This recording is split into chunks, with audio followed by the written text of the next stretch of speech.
तो हेलो सांग मैंने केमिति अछन समस्ते मु मोर ब्लॉग देखुवा सांग मानू स्वागत जनाऊँगी। तो चलतु आज बुली जा बेंगलुरु रे करमंगला रे थिबा 1 किलोमीटर दूर रे आग्रा जो थारे आम जगन्नाथ मंदिर अच्छी जगन्नाथ मंदिर बुलापी जा चलतु एबे बुलवाकू जीवा।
प्राय 10-15 मिनिट पर आम पहुँची गलु आम आग्रा थिबा जगन्नाथ मंदिर।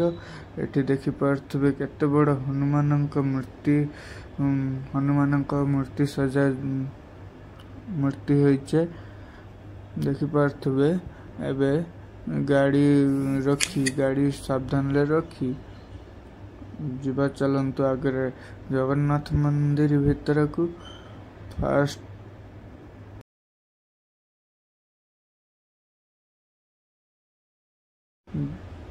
जीवा भितर आम दुईटा दीप किणी नेले। से भाई दुकानी भाई को कहले जे आम हेलमेट दुईटा रखी दिंतु आम आसु मंदिर बोलिकी देले। एबे चलंतु जीवा आम गोड़ हाथ धोई प्रवेश करिबा।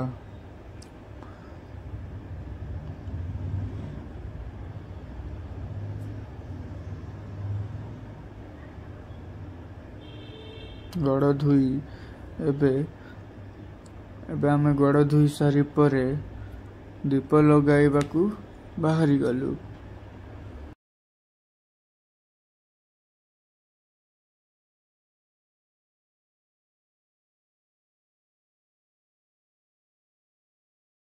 ए भाई तांकर भल भाव गोड़ धोई नेले। एबे जीवा आमे दीप लगाइबा पाई।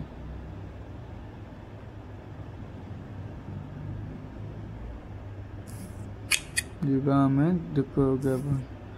देखंतु ए भाई हमर बहुत भल भाव दीप लगाई जंती। तांको पॉकेट कोना बुली 100 टंकाटे तांको पॉकेट रे देखे जाउची। देखंतु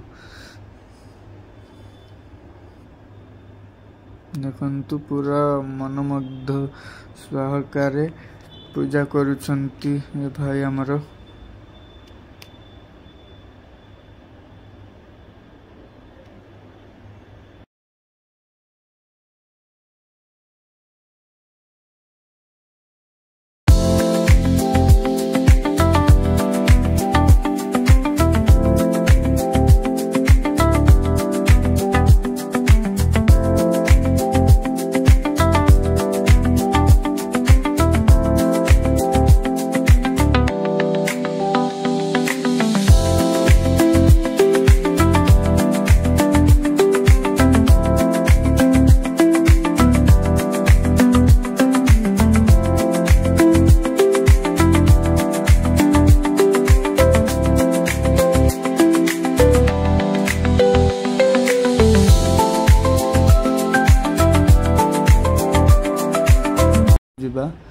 मंदिर भितर तो कैमरा एलाउ नहीं से मु पीयूष कर देकी मंदिर चारिपटे बुली मैं देखली जे दुर्गा मंदिर दुर्गा मूर्ति तैयारी होइछि से मंदिर पाखरे। देखंतु केते केते भिड़ अछंती आम ओडिया भाई माने सबु। देखंतु सब पूजा करिबारे व्यस्त अछंती। एबे चलंतु आमे मंदिर चारि पाखे बुली बुली जीवा। देखि पार्थुबे विमला मंदिर।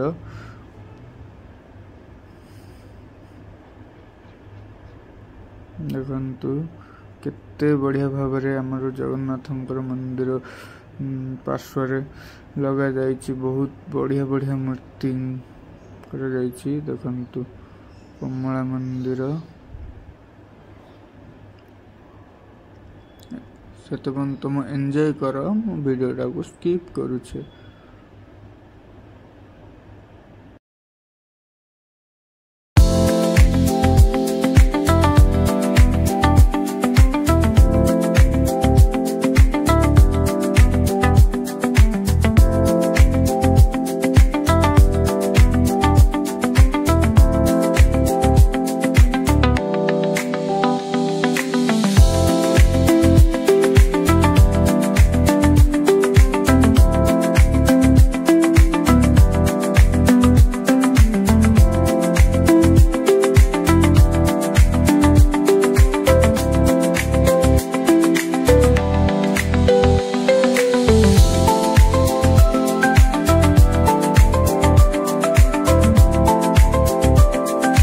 बुली सारिबा परे आमे जिबा हनुमान मंदिर पाखकू।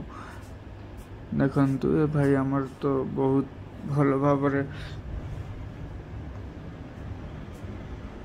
ଦେଖନ୍ତୁ ଏ ଭାଇ ଆମର ସିଡ଼ି ଚଢ଼ିଲେ ଆମର ନମସ୍ତେ ହୋଇକି ଦେଖିପାରୁଥିବେ। ଦେଖନ୍ତୁ ଆମ ମନ୍ଦିର ଚାରିପାଖରେ ବୁଲିଲେ କେତେ ବଡ଼ ମୂର୍ତ୍ତି।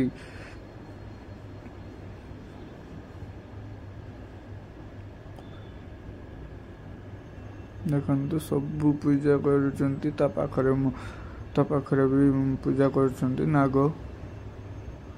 ନାଗ ମନ୍ଦିର ତା ପାଖରେ। ଏବେ ଚାଲନ୍ତୁ ଯିବା, ବୁଲି ସାରିବା ପରେ ଏବେ ଚାଲନ୍ତୁ ଯିବା ଆଉ ଗୋଟେ ଜାଗାକୁ।